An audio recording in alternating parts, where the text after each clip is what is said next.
We're going to talk about something tonight called ionic exchange, and that is, can our materials give off ions that the tooth can use according to the environment in the mouth? In other words, when the pH or acidity changes in the mouth, will our materials give off ions that the tooth can use to provide a regenerative environment?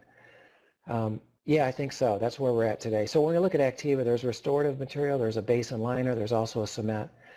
The Dental Advisor rated that very high, as you know, and I've done reviews for them, a very honorable company. So I just want you to know that I'm not telling you anything that hasn't been researched thoroughly. In fact, we've had ACTIVA in the office, I believe, for 5 years now. So we've done lots of cases with it. Just here to share the experience with you. What is it? It's a dual cure restorative material.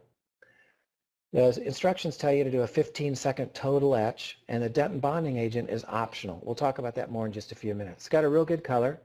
It does have promote ionic exchange. It releases calcium, phosphates, and fluorides. And it's what we call rechargeable. Rechargeable simply means, in case you're asked this on a test later, rechargeable means that we can release ions according to the environment, but then also we can recharge those ions. In other words, the restorative material can give off ions, phosphates, fluoride, and calcium like ACTIVA does, and then recharge those ions back into the restorative material from the environment, drinking water, toothpaste, fluoridated water, those kinds of things. That's called rechargeability. That's a very important feature today. When we talk about ACTIVA restorative materials, there's a wide variety of uses. Many of our clinical composites are done with that. We do almost all of our pediatric restorations with it. I feel personally that it's a glass ionomer replacement. I'm not sure of the need for glass ionomer anymore with materials like ACTIVA. And we use it in crown and bridge all the time, and I'll demonstrate that in a few minutes. We call it a smart material because it reacts to the pH in the mouth to exchange ions. Something else you have to know about, by the way, science and stuff kind of bores me a little bit. Like I said, I asked Siri about all this stuff last night. I Googled it. Anyway, I'm not going to go over a bunch of science with you. I'm just kind of giving you a background. We're going to do nothing but clinical cases starting in just a minute.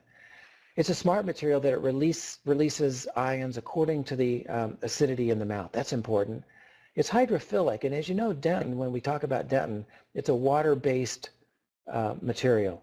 Dentin has water in it, so we have to use things that are hydrophilic, that like to work in a wet environment, because that's what we're working with. Enamel's a different story, but dentin is a wet environment, so hydrophilicity is very important. Biofriendly is good too. In other words, there's not chemicals in it that are irritating by nature. There's no bisphenol A, there's no bis-GMA or BPA. Again, we're trying to use things that are biofriendly, regenerative in nature, and that have a similar look, wear, physical properties to materials you already use in the office. ACTIVA's dual cure. It's got an auto mix. You can light cure it or chemical cure it, giving you flexibility according to the environment. And the release of fluoride is, again, very important. Some of the studies you see compare it to glass ionomers, and the release of your glass ionomers feels good because it releases fluoride. But what if we had materials, like I said, with better physical properties that release more fluoride? And the bottom graph there talks about microleakage. And as you can see, obviously, we'd like to have as little microleakage as possible. And comparing ACTIVA to Vitribond, the microleakage stays less than Vitribond with time. So again, something else to consider when we look at materials.